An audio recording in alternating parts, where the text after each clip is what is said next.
قرآني سورتونو خاصیتونه.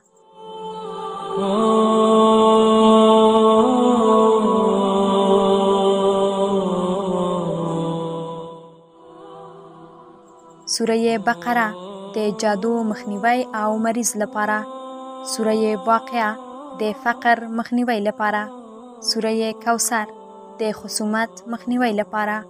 سوره ملک د قبر له عذاب څخه مخنیوی لپاره.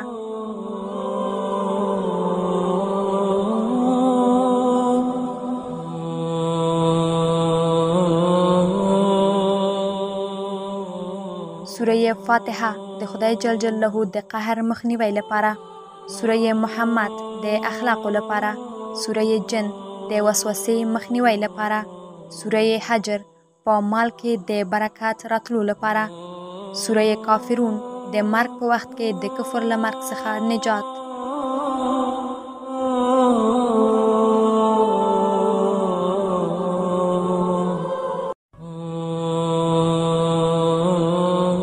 سوره کهف د غفلت نه د راویښېدو لپاره. سوره فتح د کار پراخولو لپاره.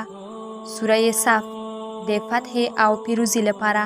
سوره مزمل د مهر او محبت لپاره. سوره حج د دین پوره او کاملولو لپاره.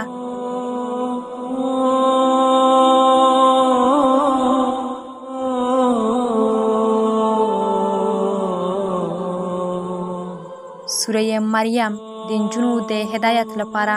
سوره احزاب د بخت ازمایلو لپاره. سوره یونس د اولاد لپاره. سوره یاسین د قیامت په ورځ له تندې نه مخنیوی لپاره. سوره اعلی د ځوانان د هدایت لپاره. سوره حجرات د مال د زیاتېدو لپاره. سوره یوسف د عظمت او بزرګۍ لپاره.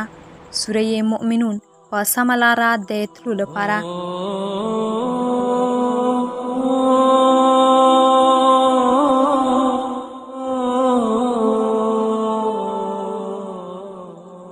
سوره تور د همیش لپاره مالداره اوسېدل.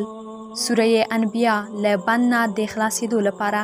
سوره اسراء د مریض د شفا لپاره. سوره مجادله د مهر محبت او معاملې لپاره. سوره نون والقلم د آسانه درس ویلو لپاره. سوره نمل د مریض د شفا او هر ډول حاجات لپاره.